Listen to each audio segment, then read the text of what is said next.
Breaking news. Please stand by for another C2C World News Now current event. During every election campaign, and not just now, they're whispering in our ears. Do not pay attention to this, it will pass, and we will be friends again. Unprecedented threats are being aimed at Russia, and they're coming from the U.S. Vice President Joe Biden. That's the claim being made by the Kremlin spokesperson Dmitry Peskov. RT's Ilya Petrenko has more on what provoked that statement.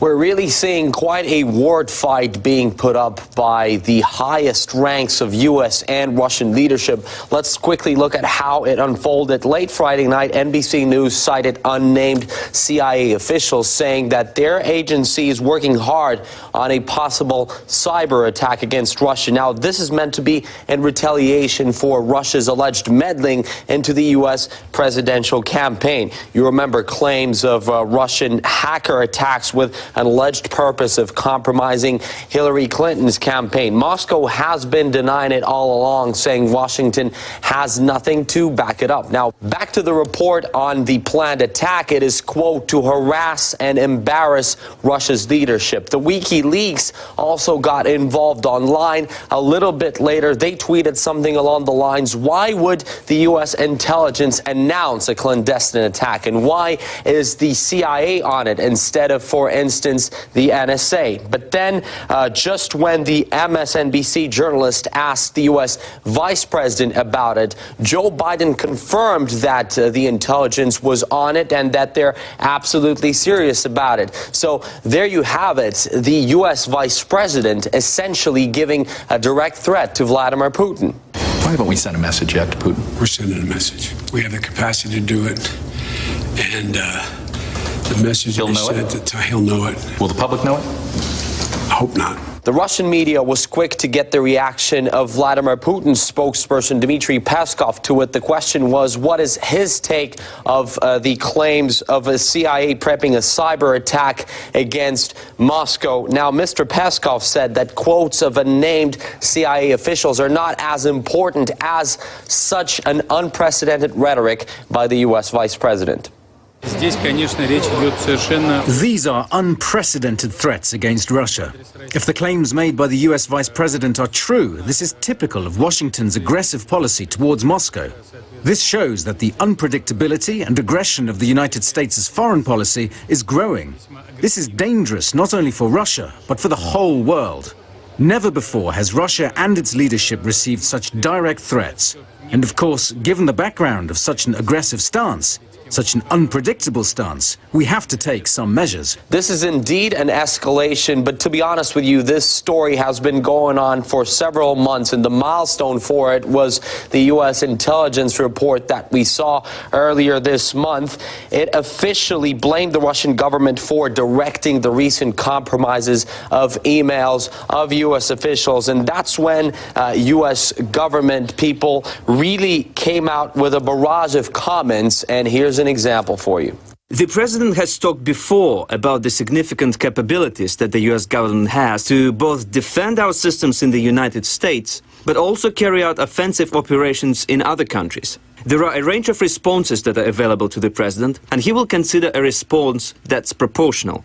What we heard just lately sounds even more serious, but I guess we can take a step back and listen to what Vladimir Putin had to say about it. The Russian president doubts that this really needs to be taken so seriously because he believes this could just be a side effect of the U.S. presidential campaign.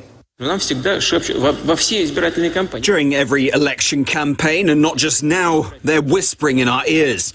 Do not pay attention to this, it will pass, and we will be friends again.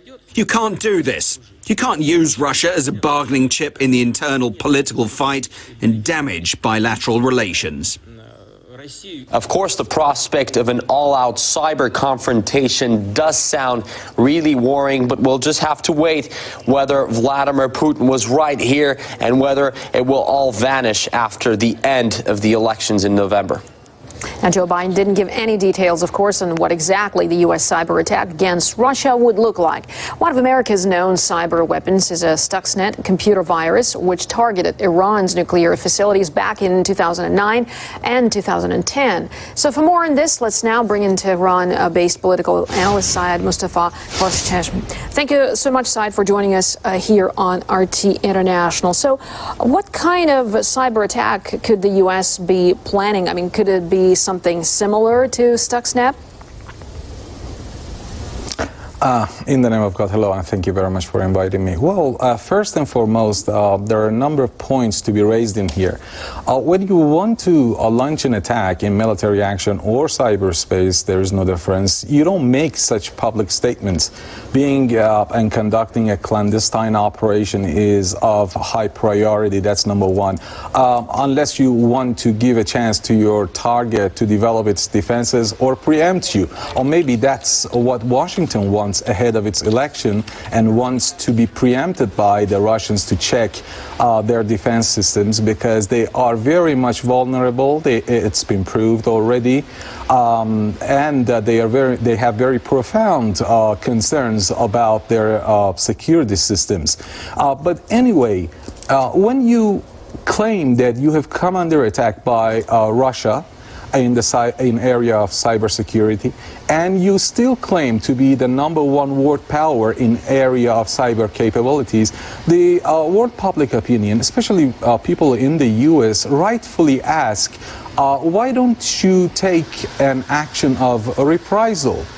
And when you don't answer, you keep mum about it, people get suspicious and they come to the conclusion that you are not at all honest in one of these two claims, or both, that either you have not been attacked by Russia or you are not the power that you claim to be. Anyway, these either way, these show that Americans have very deep concerns about their vulnerabilities in area of cybersecurity. But with regard to your question about Iran, that's true.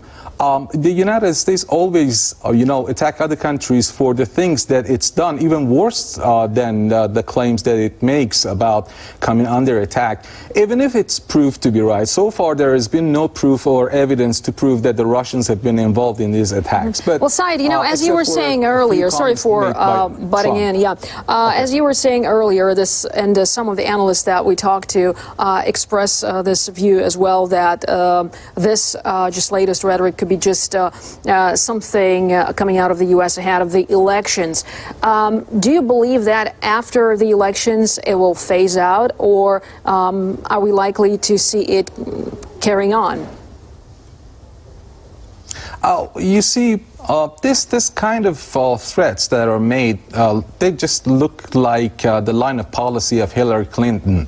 It couldn't be much serious, but I believe that anyway, Donald Trump has made some statements about that he has invited the Russians to hack Hillary Clinton's emails more and more. So maybe in future, if Donald Trump wins, that they could come up with the idea that the election results have been compromised, the security of the polling has been compromised, and that's why Donald Trump has won and we have come under attack by the Russians and so forth, especially when you consider one of the very few statements that has been made by Donald Trump very correctly in his second televised debate with Hillary Clinton, where he asked why is the United States sitting silent and supporting the terrorists in Syria instead of allying with Russia and Iran against the ISIL terrorists that we all know they are terrorists. So he's standing against the formal and official stance of Washington. But about your former question about security, you see, when information are hacked, the information of industries and economies, they are stolen, the politicians' emails are hacked. These fall within the scope of cybersecurity and threats to cybersecurity.